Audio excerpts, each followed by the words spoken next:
there are so many new ideas in books. Like the first book you read, if as long as you pick a semi decent one, is going to feel like the best book in the world. And then the second book you read is also going to feel like probably the second best, or maybe even the best book in the world if it's better. Because I think like the gap between not reading books and reading books, especially that first big jump, is massive.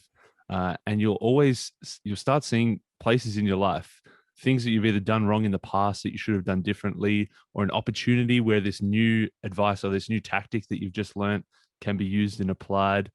For me, it was when I was reading the book, I was always trying to put myself in that situation and trying to think, okay, where can I use this? After it, you realize if you want to do and make some sort of impact in the world, or if you got any goals that are just above the ordinary, it's almost by default you've got to change yourself and you've got to grow into someone else who can achieve better goals and do better things in the world.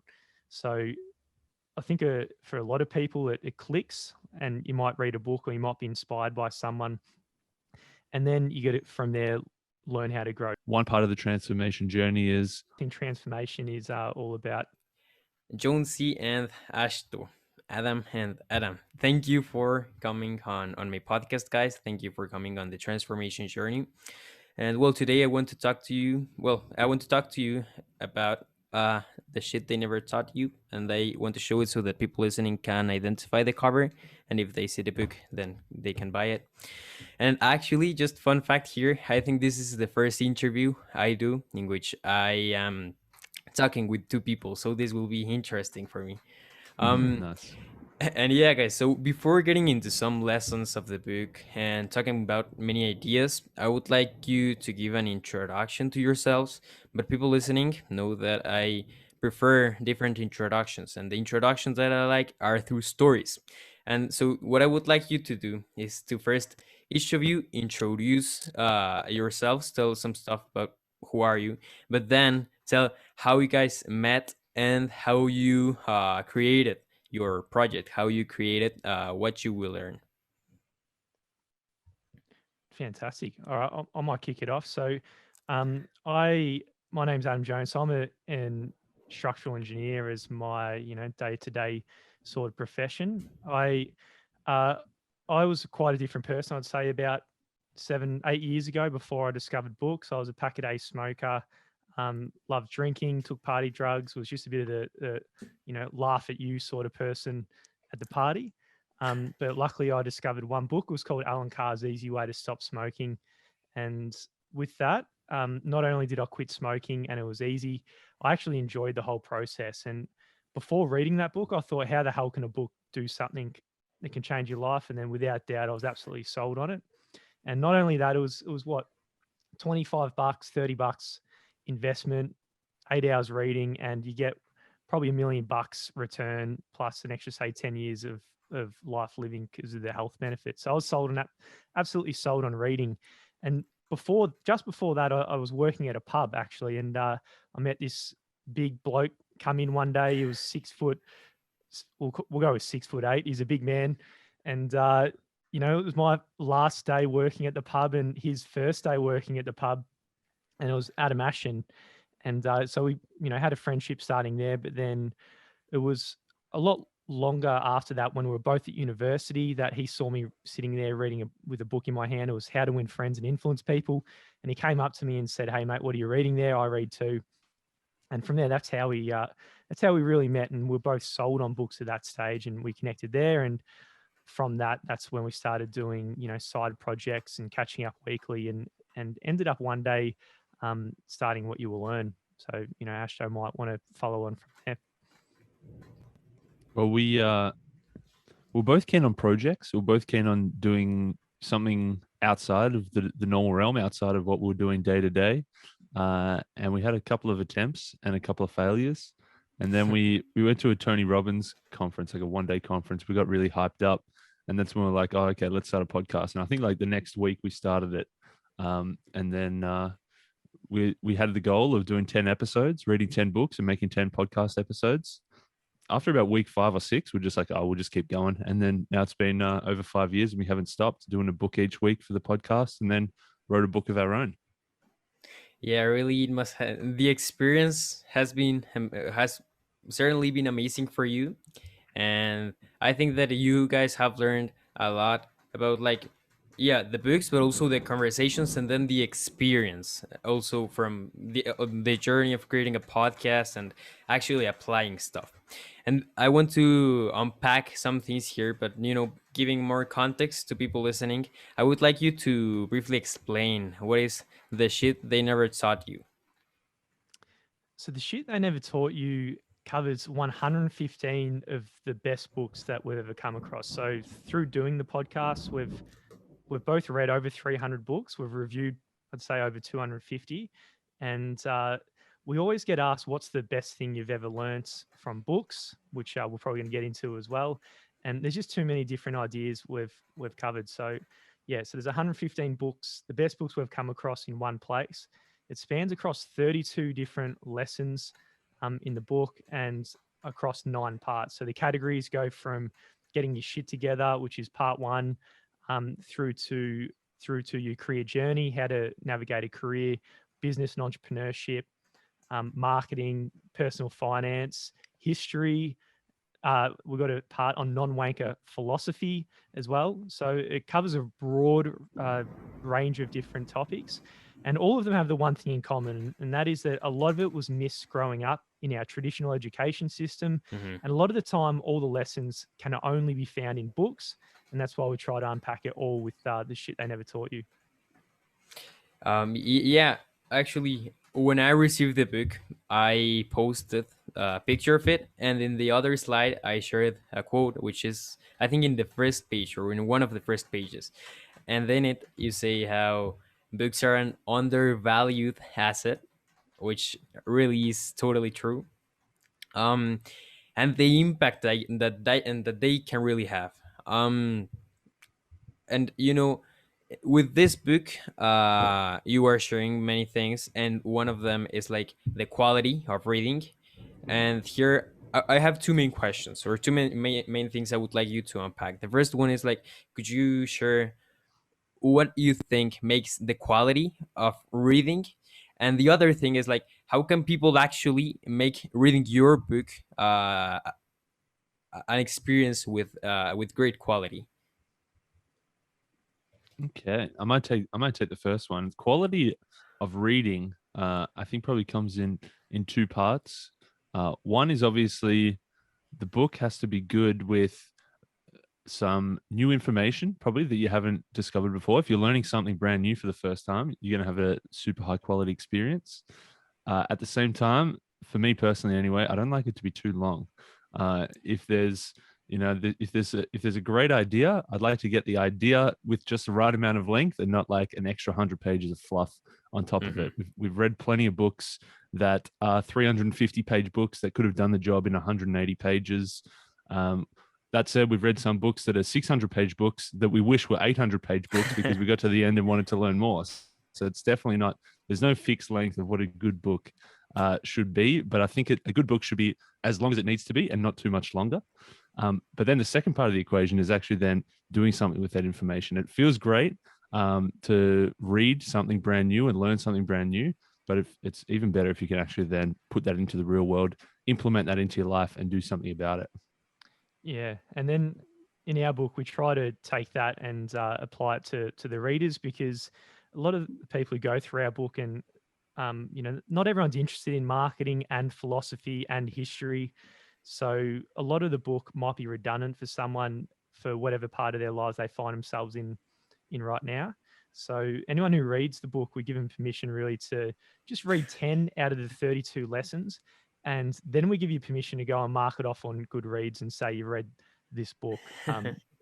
Because that way, if you're reducing the amount of time reading and you're getting the highest quality from it, you're going to get the most value out of the book, as opposed to just continue on reading a lot of stuff and a lot of fluff that's not going to be valuable for you.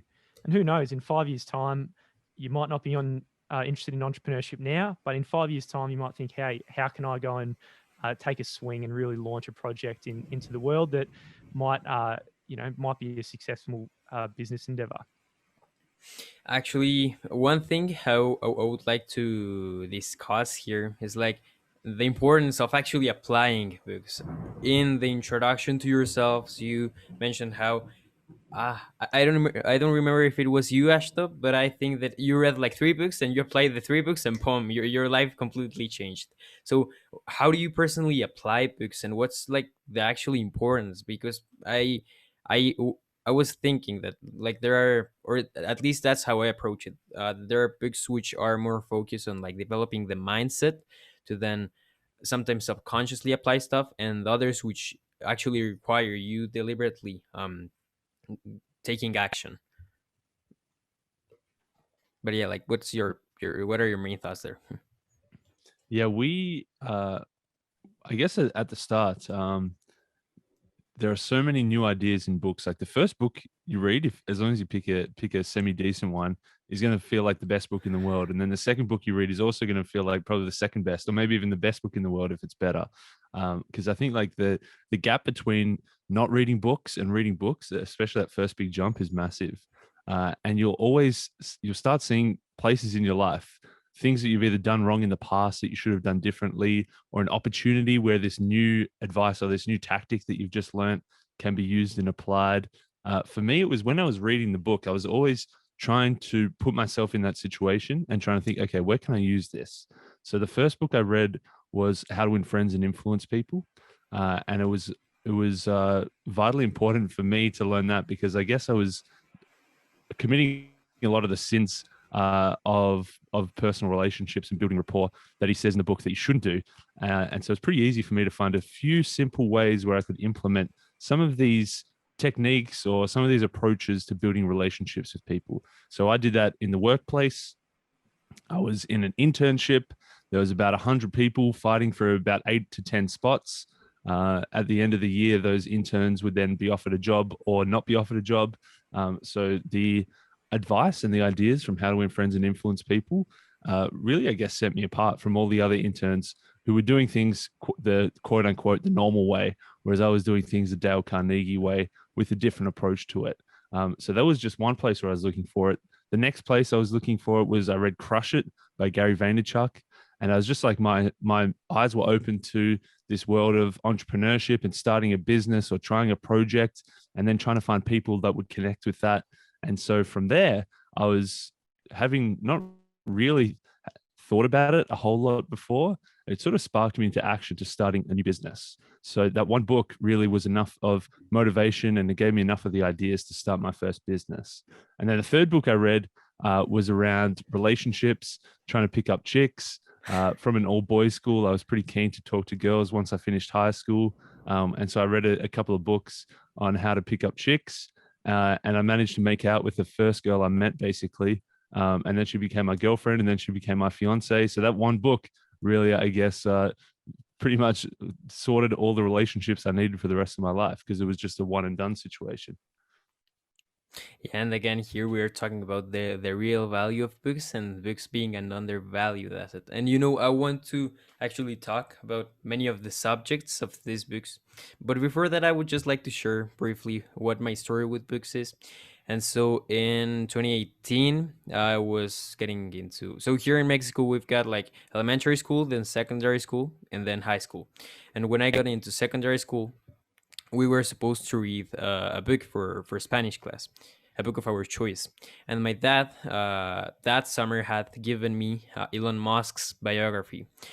And my whole life, as you guys, I have been someone who has been interested in learning, and I would say initially in school stuff, but then like develop. But by the time I didn't like reading, but then when I started reading Elon Musk, it was like the first book that actually caught me and that made me start reading. And that was like a 5 month process, I think, of getting through the whole biography. But it was really life changing. And from there, I started to read more. Then the Reader Lounge came, then the podcast, and then this conversation.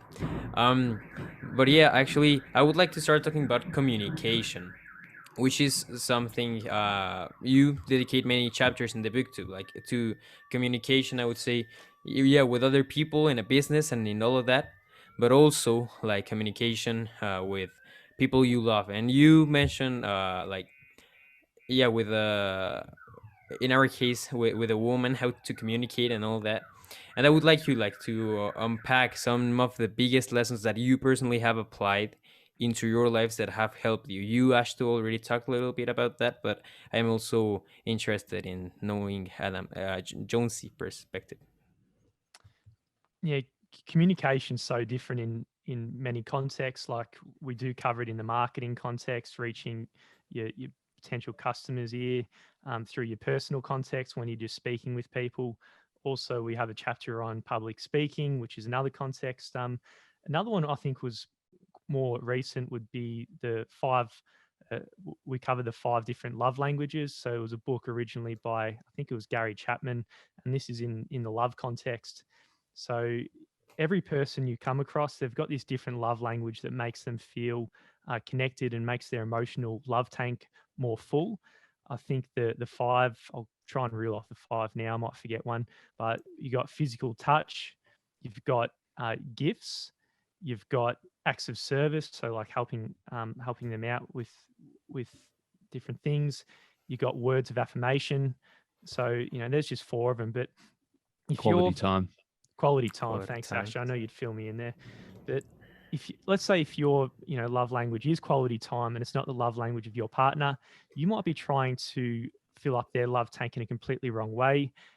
You're speaking English and they're speaking Spanish, and you're not communicating whatsoever.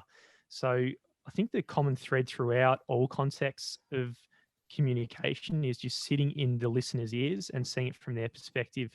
So in this context of love, if you know what their love language is, you can be much more effective at making them feel fulfilled in a relationship.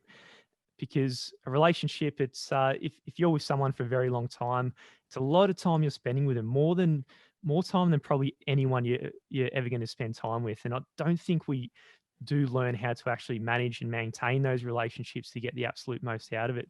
So I think communicating in their love language is one of the most important ways to get a lot out of your love life. And Ashto, do you think that like you have been doing this in the correct way with so is she your fiance now? Yeah, I definitely not before reading that book. It's not. It's. I feel like it's not like a. It's like it's such a simple book. It's like the things are so obvious and so simple, but it's just those things that like you're like, oh man, why did no one ever like just tell me this? It's just I thought I was being loving, but they weren't receiving it at all because they were speaking a different language. So I feel like it's like a nice simple, there's only 5 things. You only really need to know 2. You need to know your one plus your partner's one, and if you know those 2 love languages, that can make a massive difference in your relationship. Yeah, no, no, I would like to get deeper into like yeah, relationships, but more focused like on professional stuff. So I would say that right now I'm starting to develop my career, and I recently read this book called Knock, and it talks about a 5-step process on how to build relationships that are meaningful in a career. But in this case, the author only like talks about how to approach and keep up the relationship. I would like you like to share some of the things that you have personally applied, whether it is to your business or in this case to publishing your book also, in order like to be more effective with people and then also achieve your results in your careers. I like it. So in the I'd say what we applied from our book that's most valuable to our careers and our business is this idea of building career capital. And there's multiple ways you can build career capital, but it's something. Another way of saying it is just building leverage in your career. So you've got something that other people want, and because you've got something that other people want, you can trade it in for something that you might want, and that might be a pay rise, more money, it might be more autonomy in your life, or whatever it might be. So there's multiple different ways you can do this. One of them is building emotional connections, because a lot of the time emotional intelligence and communication is what's most valuable in a lot of different workplaces. So that's one way you can do it. Another way which I really liked, which I tried to apply myself, was this idea of skill stacking. And this was originally by a bloke called Scott Adams, who wrote How to Fail at Everything and Still Win Big. And it's something anyone can apply right now. So whatever your current skill set is, For me, it was originally, structural engineering. A lot of the time, what you learn through the traditional education system is going to be a commodified skill set. There's probably going to be thousands of people who've got the exact same skill that you have. So it's not very valuable in the marketplace. You don't have much career capital. You can't really trade it in for much. But if you work out what are the skills you can stack with your current skill set, which is going to direct you towards a niche, as you get towards that niche, it's really valuable. You're going to start building more and more career capital. So I think that's one of my favorite ideas of building leverage in your career. And luckily, there's a bunch of different things that skills you can apply to your life that no matter what context or different job you find yourself in the future, these skills are going to add to your stack in a really valuable way. So a few of them is, like you said, communication, books like How to Win Friends and Influence People, learning how to listen in different contexts, seeking first to understand and then be understood, which is in the 7 Habits of Highly Effective People. Public speaking, which is the other form of communication. What you do benefit from is the halo effect. Like everyone just assumes if someone can stand up and overcomes the nerves of public speaking, they assume you're just competent at everything, even though you might suck at a whole bunch of different stuff. And then thirdly, I'd add to that in communication is business writing.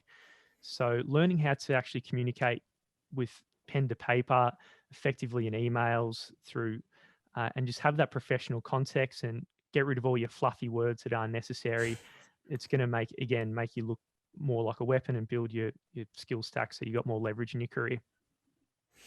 About the last part, did you guys have any problem with the title of the book in the process of publishing it, with whether it was with the publisher or with another person? We didn't have any problem with a publisher because we went self-published, so that helped. Meant we had full control over it. The title for us, the book itself changed many times, like 4 or 5 different times. We wrote 4 or 5 different books along the way, in terms of what we're hoping to achieve, and then the title itself changed a whole bunch of times as well. But we landed on this when Jonesy was just like talking to his mate. And he's like, "Oh, there's just like so much shit that no one ever teaches you." He's like, "Yeah, that's a great title." And so we just sort of like refined it from there, and that just became the title. And guys, how was the experience for you of writing a book together? How did you organize to write each chapter and each part of the book? Yeah, it was a long process. We started off. We planned to do what Stephen Pressfield calls cover the canvas. So he says if you got a big project, the best thing you can possibly do is get to the end of the first draft as quickly as possible before the resistance kicks in and takes over and tries to stop you from doing it. So we went hardcore in like a month or in 5 or 6 weeks to write between us about 100,000 words, and that was our first draft. And that's when Jonesy said, "I think we're nearly done." And then it was sort of 15 months beyond that point of being nearly done of rewriting, redrafting, changing the whole structure, pulling it apart, starting from scratch probably 2 or 3 times, and just really rewriting the whole thing. Because the first draft, whilst it was good to get the first draft done, and it gave us something to work with. It gave us a lot of like endowed progress, so that we're pot committed, I guess. We had the sunk cost that we'd already invested into it that kept us going, but it wasn't anywhere near like a finished product. It was we got some feedback from listeners that it was like okay, but it was a bit boring and it was a weird structure the way we'd set it up. So we had to sort of go back a couple of times to add a lot more life and add a lot more stories and add a lot more, I guess, fun stuff into the book to make it more like the podcast where we do have fun stuff, whereas the first draft of the book was pretty dry. So it was just a constant evolution, a constant reinvention of trying to bring the book to life. Yeah, I liked the last part about evolution. In this case, with your book, but also like personally. Uh, Again, as I told you, I was able to get through some lessons during the past days, and I liked that you mentioned like the idea of Carol Dweck, of the growth and fixed mindset. And I think that lesson came in the chapter where you talk about like outgrowing your shell. And I would like you to talk about that, but more directed into like the so like directing the idea of evolving into a purpose, And what I mean by this is that this this thing of evolving and of being present and of developing the right habits and of changing your body so you can feel better, these things for me like lead in some way to happiness or fulfillment or our ideas related to that. And before getting like into actual happiness, I would like you to talk more about like evolving and how do you personally approach that besides books maybe. Yeah, it's a great question, and I think like after you read a book like Elon Musk biography, like you've read, after it you realize if you want to do and make some sort of impact in the world, or if you got any goals that are just above the ordinary, it's almost by default you've got to change yourself and you've got to grow into someone else who can achieve better goals and do better things in the world. So I think for a lot of people, it clicks, and you might read a book or you might be inspired by someone, and then you get it from there, learn how to grow. So in Outgrowing Your Shell, we do cover two books, Seven Habits of Highly Effective People and Mindset by Carol Dweck, which are two of the best books, I think, well, definitely the best books we've ever read in this space. And the most important thing from the mindset book is moving into the growth mindset. And I think you can be self-aware of where your fixed mindset beliefs are in your life and where your growth mindset beliefs are. So wherever your weaknesses are, you might think, hey, I was just born with that. My innate ability is very poor and I'm not going anywhere. You can just imagine with that sort of mindset, you aren't going to go anywhere because that's just a fixed belief that you have. Whereas the growth mindset is if you understand or realize that it's what effort is the thing that actually produces results and growth in your life. And through effort, you can actually grow, learn new skills, and change. So I think before reading that book, Mindset by Carol Dweck, I personally was stuck in the fixed mindset beliefs in a lot of different areas, but moved towards the growth mindset. Would you mind giving an example of how you had a fixed mindset in an area of your life? I think the most stereotypical one is different skill sets. So one, for example, is learning how to do something like public speaking, which I think is a good sort of growth kind of skill because it's something where at the very beginning you're nervous, you're absolutely shitting yourself. And when I started out, I was thinking, hey, I'm just not cut out for this. I remember at university, it was my second year, and it's because a good comparison I've got in my mind of before books and after books, my attitude towards doing this. Because in my second year at university, I was a group of 4 in a project, and I absolutely choked. I let the whole team down. I had cue cards. I skipped 3 out of the 5 cue cards and just and stuffed the whole thing up. And that was because I just thought, oh, I'm just not good at this. Then after reading the growth mindset, it was just came in with the attitude of, hey, this is a skill I can learn.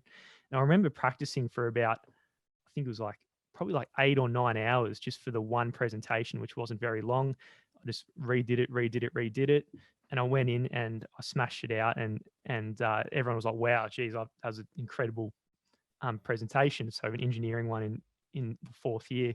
So I think that's what really clicked for me. And from there, looking for the areas that you're scared and you're uncomfortable and seeking those out, because that's where most growth is going to be. I think it was Joseph Campbell who said that the cave that you most fear to enter holds the treasure you seek. And I think that's really true when it comes to growth, is realizing the areas that you're scared of. And that's actually a good compass for you to be moving in that direction. How did you say the cave that you're most afraid of? And then the cave that you most fear to enter holds the greatest treasure you seek. That really is very interesting, and I personally love analogies for these concepts, and I like I like that one. Lately, I have been contacting a lot with the idea of taking the leap, or like embracing a new reality, and that has been sort of inspiring. This morning, I was listening to my morning, because it is the morning. It is morning where you're at. But I was listening to a podcast of John Maxwell, and he was talking about how one of the leaders' greatest let's say, abilities, skills, is to be able to handle uncertainty and go for a vision that maybe that leader is afraid somehow of, but still that leader keeps going. And I think that's something important for me. How well you, Jones, you already talked about like how uh you have had a growth mindset, but I would like you also, Ashto, to tell how you personally have done that and how you have like overcome situations in which you have been afraid to then embrace something new, something better. Yeah, the fixed mindset is bad at both ends of the spectrum. If you think your fixed traits in that, if you think you're gifted with something or you're born with some special abilities, and that's just like a natural thing that you were born with, then that's bad. That's almost just as bad as thinking that you weren't born with it as well. If you have a fixed mindset, thinking that you've got some special gift, some innate talent that you were born with, what that does is then it reduces your ability to put in effort. As Jonesy said, effort's sort of the key to developing skills. You don't want to put in effort because that kind of then is like admitting that you need to put in effort. It means that you're not talented. It means that you're not gifted. It means that you're not special in this area. Because if you were special, you wouldn't have to put in effort. You should just be naturally good at it. So I guess I probably had a fixed mindset that I was just like naturally good at maths. I wasn't that good at English, but I was good at maths. All of high school, I was at the top of my class for maths, and it was just something that I was just naturally good at. But then when I got to university, maths was just so much harder. And because I thought I was just meant to be naturally good at this, it sort of like stopped me for the first couple of weeks of putting in any effort, until I realized that, hey, no, you're good at maths because you put in effort early on. It wasn't because you were born with it. And so if you want to get better at maths, then you're going to have to put in more effort and keep going with that. And then on the other end of the spectrum as well, not as probably I don't know, I don't think it was that super important of a skill, but I just had this fixed mindset that art, drawing, painting, anything sort of like in terms of physical art, creating physical art, was just not a skill that I was born with. It was just something that some people have, some special artsy people, they're naturally gifted. For me, I just wasn't that. But of course, once you realize that everything is a skill, everything that can be developed, if you have the growth mindset where you realize that by putting in effort and by practicing, you can improve your skills. I did like a 20-day small like practice drawing for 20 days. Within those 20 days, you can definitely see the difference from before and after. You can definitely see that before you put in effort, you sucked. And then after you put in effort, I probably still sucked, but probably not as bad. And so just by actually putting in effort, you can improve your skills. It wasn't that I'm at this fixed level where this is where you're born, this is where you got to stay, you can't get any better. By actually practicing and putting in effort, you can improve any skill, really. I saw the drawings after the 20 days, and I was very impressed. I couldn't believe that he drew them. Because I saw the ones Yeah. at the start, and like, that looks about right. And then at the end, I'm like, wow, that's not bad. Yeah. Actually, again, in your book, you talk about many subjects, and I would say that one of them is, well, yeah, actually, like history and how humanity has developed as a species. And have you noticed or have you read or learned if whether it was in a book like Outliers or whatever, like if there is any factor, any innate factor that really makes a difference, between between taking action with effort and between just acting without effort? Can you explain the difference between that? So acting without effort versus Yeah, actually, what I meant by this is like, let's say in Ashtos case, in which you thought that you were already good at maths, and because of that, you didn't have to put any extra effort. Like, what have you read about this idea of not having to put any extra effort because of innate talent? Maybe I don't know, how was it with Albert Einstein in his biography, or whatever, and any example you have about that? I think that what you might be touching on is the idea of deliberate practice. Yeah, I would say, yeah, exactly that one. Mhm. So for Malcolm Gladwell's 10,000 hours rules, 10,000 hour rule. Like I've probably done 10,000 hours of a whole bunch of different stuff, but a lot of the time I'm just running through the motions, and not actually sitting down to do deliberate practice to actually deliberately try and learn the skill and get better. Like I think there might be an example of say doing guitar. Some people just learn how to just play a few strings and then do a whole bunch of guitar at a party and at home and just playing the same songs over and over again. That's not really going to do much for you. To actually improve and learn and get better, you need deliberate practice. That might be reading books about the whatever skill you're trying to learn and then applying it and fumbling and stuffing it up the whole way through. So I'd say if you're doing in the deliberate practice mode, you're most likely going to be in a state of flow, and that's where the amount of challenge and complexity in the task that you're doing is putting the chemicals through your brain that you're in this flow mode, and that's where you're learning something new and new stuff compared to just being out of flow where it's not complex and you just run through the motions. Yeah. I just remembered that in one part of the book, you talk about like the new necessities for career building. And I think that in one part of there, you talked about mastery. Um, I would like you to dive into how have you learned, like in your experience and in books, what have you learned about how like the world has changed for people who are looking for jobs and everything, and what are like the new norms, the new terms, the new things that they gotta be good at to actually thrive in this new world we have. Yeah, I think probably in the past, things like a fancy school, things like a fancy degree, things like going through some kind of prescribed education where they say, here's the course to get this job. If you come out at the top of the class with a nice piece of paper from the nice institution, that's probably enough to get you a job. Today, I don't think it's as simple. I think today it probably boils down to a lot more things inside your control, like your attitudes. Definitely connections is obviously can be a big part of it as well, like personal relationships and stuff, which we sort of spoke about earlier.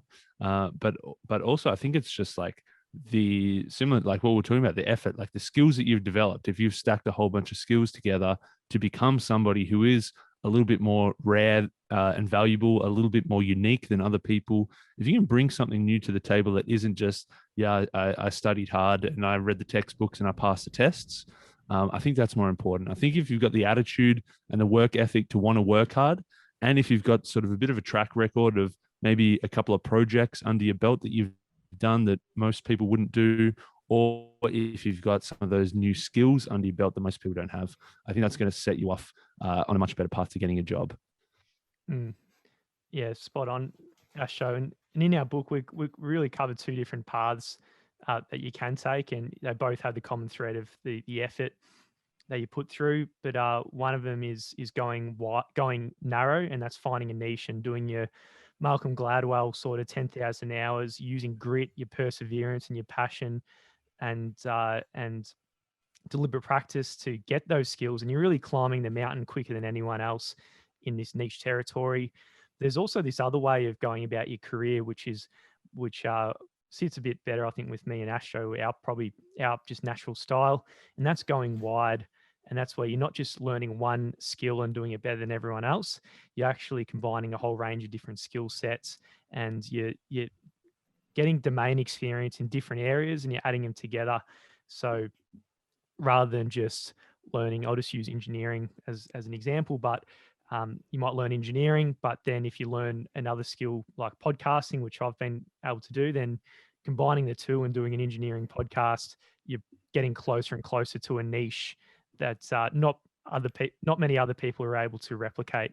So as you go through your career and you add more and more domain experience, you're finding ways to combine things to be more and more valuable. Or alternatively, as we're saying, you can just go into one subject matter and do better than everyone else and going really narrow. Yeah, I would like to unpack three things here. So the first one is about again about like combining different skills. Some days ago, some weeks ago, I recorded an episode for my podcast, which was actually published yesterday, and it was with this guy called On Abdi from 1 Minute Book Review. Do you know him? I think 1 minute book review. Yeah. I think the Instagram handle rings a bell.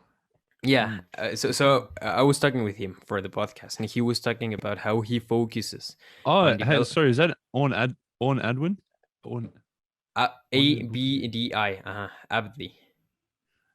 That's right. I was on his podcast. Yeah. Oh, nice, nice. I think it's coming next month though, yeah.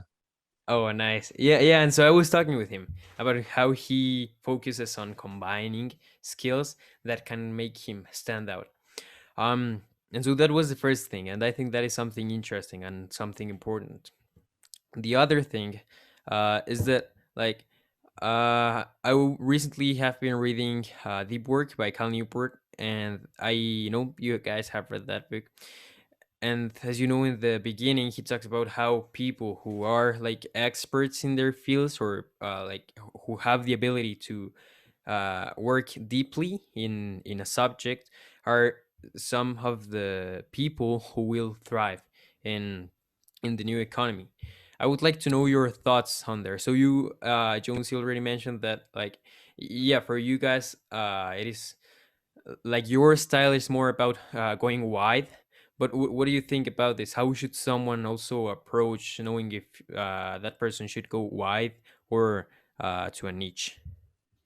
Yeah, I think it's probably both strategies are going to be needed throughout your career. Like for us, it's like overall the strategy is to go wide, but then there are times where we got to go deep. So like we've gone deep on podcasting for over 5 years. We went deep on writing a 170,000 word, 700-page book for a year and a half as well. So there's definitely times where you got to go deep. But I think regardless of which strategy you take in terms of going wide or going deep, you're going to need that deep work. And the approach that Cal Newport talks about. He talks about the difference between shallow work versus deep work. Shallow work is just the light tasks that you can sort of do in any state of distraction. You can probably, be watching TikTok whilst you're replying to emails, and it doesn't take a whole lot of effort to do that. That's shallow work. If there's shallow work, if you can do it whilst you're thinking about something else, then it's shallow work. And like, yeah, everybody's going to need to do some amount of shallow work, but that doesn't really add any value to the organization you're working for. It doesn't really add any value to you personally. Like, you're not getting a whole lot out of that. What you definitely need is the ability to go deep, to focus, to work hard at something, to do deliberate practice. Anything that's worth doing, like, is going to take time. It's going to take practice. It's going to take focus, whether that's developing a new skill or whether that's writing a big report, on the monthly figures from the job that you're working at, or whether that's writing a book, whether that's making a podcast, whether that's starting a business, whatever you're doing that's going to be a worthwhile endeavor, it's going to take a hell of a lot of effort. And that's where you need the ability to go deep. If you're just always doing shallow work and you're always chasing that next distraction and you're always scrolling to that next Instagram photo, you're really going to lose that ability to do the deep work. As I said, I had three things to unpack, and the third one was about your podcast. And I now actually have two questions, which I will ask right away, and you can answer them however you want. So we have already talked about communication, but I would like, how have you been applying stuff about communication specifically for your podcast? And the other thing regarding the podcast is what are some things that you have applied through the journey that have helped you make more of an impact and bring more value to the table, so that also the audience keeps growing and people who listen get real value?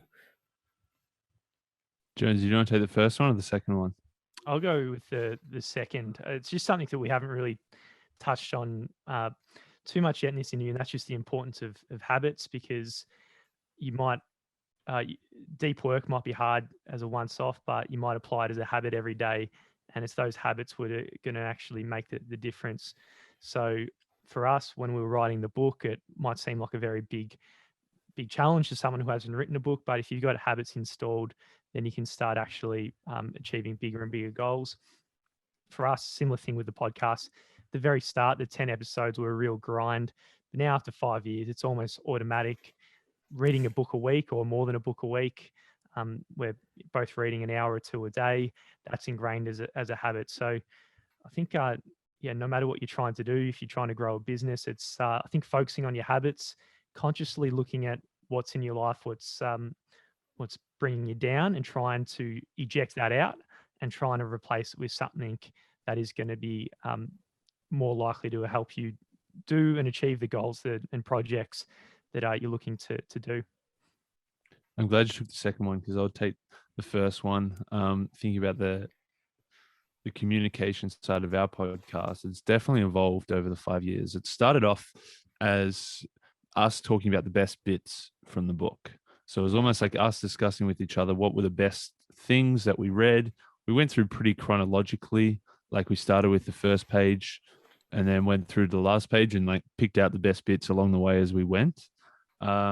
Which was like one approach to doing it, picking out the best bits and just sharing that.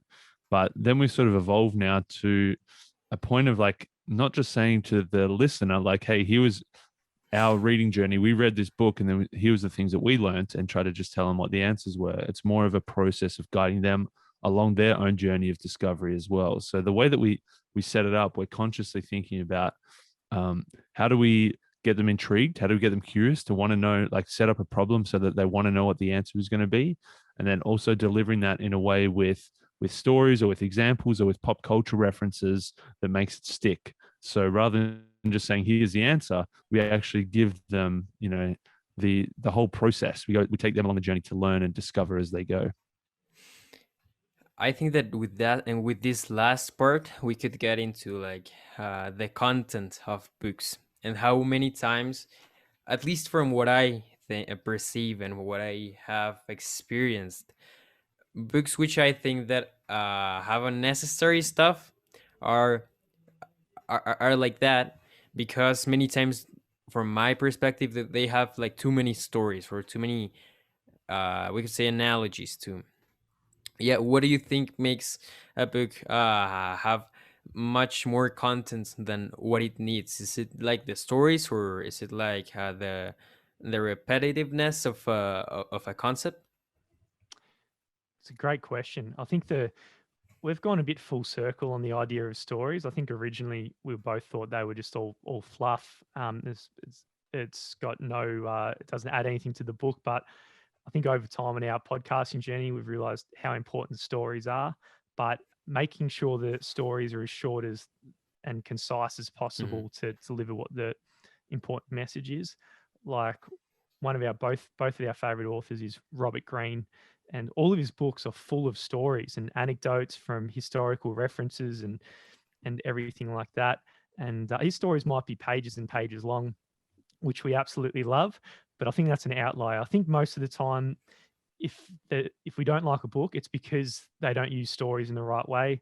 They fluff it up with a whole bunch of stuff that doesn't seem so necessary, and it might seem like they're just trying to please the publisher rather than please and make a good book for an audience. So publishers are probably asking for a 300-page book and this sort of style. So I think stories is what goes wrong for some of the authors out there. And earlier, I think it was you, Ashto, you mentioned that there are books you have read which are like 600 pages long, but that you wish were 800 pages long. Could you name some of these books, some examples of books like this? Yeah, definitely Robert Greene's The Laws of Human Nature. It's an absolute beast. It must be around 600 pages, but I got to the end and I wanted more. Whereas then there are books where you get halfway through and you're like, I've got it all. I don't need any more than this. And so there's definitely there's almost too many to name of books that really could have been 40, 50% shorter. But I think it is all those things that you mentioned. I think it is the overdoing the stories or using dodgy stories, like using, John, my next door neighbor, did this, or Susie from the cafe did this. Like stories that don't really land with people on an individual level, and also just repetition. If like once people have got the idea, you don't need to keep drilling it in. I think it's probably better for them to connect the dots more themselves rather than just like giving them every single application of this one idea. Yes, I love that you mentioned this. Yeah, that you said about connecting the dots. So I recently saw a post on Instagram, and it said something like reading is when you collect the dots, and then like reflecting on that and internalizing is when you connect the dots. What do you Nice. think of that, and how do you approach it? Yeah, I think it probably ties into what we said at the start, like how reading is one part of it, and then like actually doing stuff is the other part of it. So I think like reading is you're collecting all these dots, all these different. I'll use a different analogy, like different tools in the toolkit. So Mm-hmm. you read one book, you pick up a hammer. Another book, you pick up a spanner. Another book, you pick up a screwdriver. So you've got all these tools in your tool belt that you can use to different situations. And then when you actually get to the real world, that's when you start to think, okay, which tool am I going to whip out for this situation and how can I use this best? Mm, great analogy, Ashto. I think, and it's the importance of reading wide to go with that, because sometimes you might think all you need in your life is a screwdriver. So you keep reading books that are Mm-hmm. about screwdrivers, and you think, oh, I don't need a spanner at all. But if you're making sure you're reading wide, you're getting your screwdriver, you're getting your spanner. Not much of a carpenter, so not many Don't tools know what come else into is out mind. there. I'm sure there's a whole bunch of tools out there, and uh, you're going to go through different contexts in life. Like, so we covered the book on love languages earlier. That's probably something I'd never ever want to read, and because I read it, it had a huge impact. And so I think no matter what, if you're reading wide, you might be surprised with some of the things that you come across. I think here it would be important to point out like selecting the right books and not like maybe reading stuff you wouldn't need in the moment, but also not going just for the screwdriver. What would you suggest for people to like pick the right book? I think you gotta follow your curiosity. Sometimes you don't want reading to become a chore, something that like, oh, okay, I haven't read a book on business for a while, so I have to read a business book, or I haven't ever read about philosophy, so I have to read a philosophy. I think if you try to force yourself to read a book, it becomes like high school where you have to read Shakespeare and Charles Dickens and all that sort of crap that nobody actually wants to read. So I think you got to follow your curiosity and read what you're interested in, but at the same time push yourself, like push yourself a little bit. Like maybe if you're in business, then it's a natural evolution to then read into marketing, and then for marketing it's actually a natural evolution to sort of look into human psychology and cognitive biases. And then so it's sort of like you've gone from business and within a couple of steps you're at psychology, maybe then you move to philosophy. So rather than just saying, I have to read a philosophy book, maybe you follow like a few steps to get there first so that you're always curious and intrigued along the way. Yeah, that definitely is very. I would say a very wise way to approach it. Recently, I wanted like to start. So for the summer, I was doing my reading plan, and I wanted to like read many business books, but then I thought like, okay, I should read productivity books to then also like be more effective with how I read the books and my time and everything. And actually, those books are leading me to finally read the business books that I have been planning to read, including the Blue Ocean Strategy, Good to Great, the Lean Startup, and the other books, which really seem very interesting. And I would like to get into business. So you dedicate many parts of the book into to business. You include stuff as building an MVP, as again the blue ocean. I think in some pages you share some quotes from Good to Great, but I would like you. Well, first of all, is what you will learn in somehow a business. It is. We didn't expect it to be at the start. I'd say it's a hybrid of a business slash hobby. We've both got day jobs that serve us financially, so we don't have to rely on the podcast Hmm. to pay for our lifestyle. But we do have revenue through advertisements on the podcast, and now we've got a product like the book, which is selling and is somewhat profitable. So over time, it might turn more and more into to more income, which we won't say no to. But I think it's been important for us from the start to not rely on the hobby to make us too much money, because we've come across some examples that we know in our lives of other podcasters and people who, and probably for our own experience as well, when you get too desperate to try and make something work, your timing horizon might shorten, and you might be playing like a real finite game, using the infinite games kind of analogy.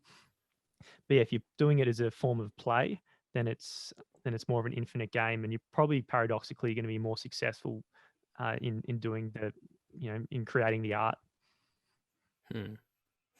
I would like you to get deeper into this idea of play. And also, well, what I wanted to ask after, and asking if what you will learn is actually business, is that what are some of the biggest lessons from books that have helped you, like, to, let's say, make it a business that actually lasts? But yeah, if you could somehow mix that with the idea of playing, that would be great. If not, just go ahead with whatever you want. Yeah, I think. I think we can probably mix the two.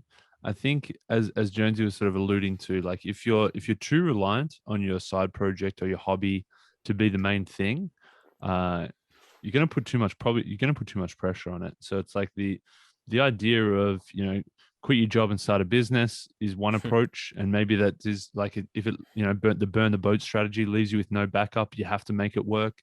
That has a lot of merit. But also then maybe it just leads you to trying too hard, or maybe it leads you to chasing money more than actually creating something of value. So you're doing the quick and easy thing that you can make a quick buck, rather than the long-term build of something more sustainable. I think for us, if it gets too hard and it becomes too business-like, it probably loses that element of play and that element of fun and that element of enjoyment. We've blurred the line, I guess, between hobby and business, in the sense that it's not just pure hobby. We're actually making some income off it.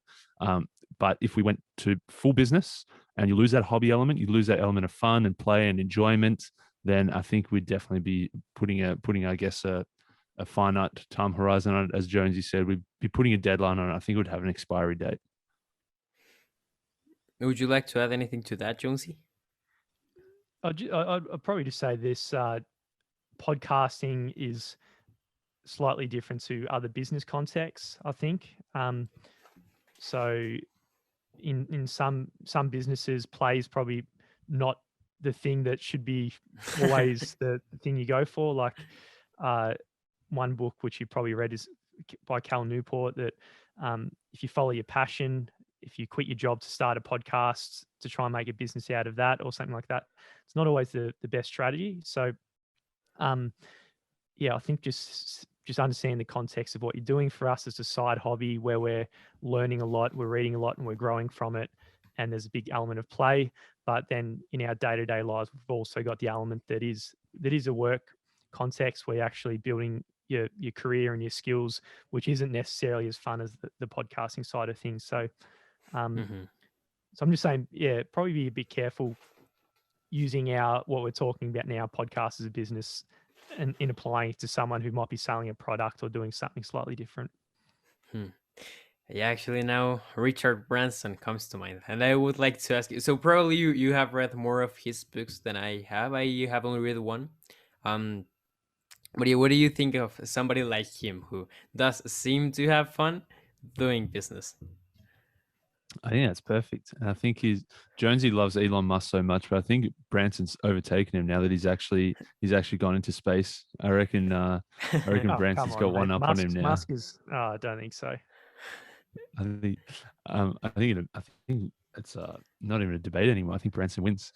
But yeah, Branson does all sorts of crazy stuff. He's like, I read his it was actually, I always say the first book I read was How to Win Friends and Influence People, but really the first book I read was actually Richard Branson's, like the 80-page little one that he did. Screw It, Let's Do It. And he talks about like how he was on this like hot air balloon across the ocean that crashed and he nearly died. And he goes, windsurfing with naked chicks strapped around his body.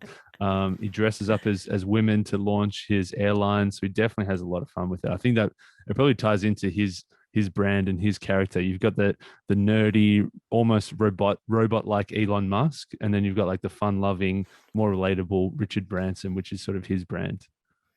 Yeah, well, just in the case of Musk, what I would say is that there are times in which you do see him having fun, but in the case of Branson, it definitely is something, as you said, about like uh, how he shares himself to the world. I think that's something important. And personally, for me, Richard Branson really is, I would say, my biggest role model, at least in the part of entrepreneurship, because I do want like to start to develop new stuff, new businesses, and brands. And yeah, I have been trying, especially like at my age.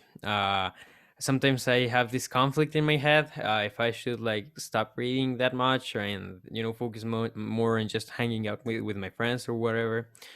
But then I think that I could sort of mix both, and that's what I try to do. Um, but yeah, again, we are running out of time, but we have covered many topics through this conversation about communication, about business, about building a career, um, about developing yourself, about habits, and all of those things have to do with the improvement of yourself, of a business, of a group, of your life in general. And my podcast is called The Transformation Journey.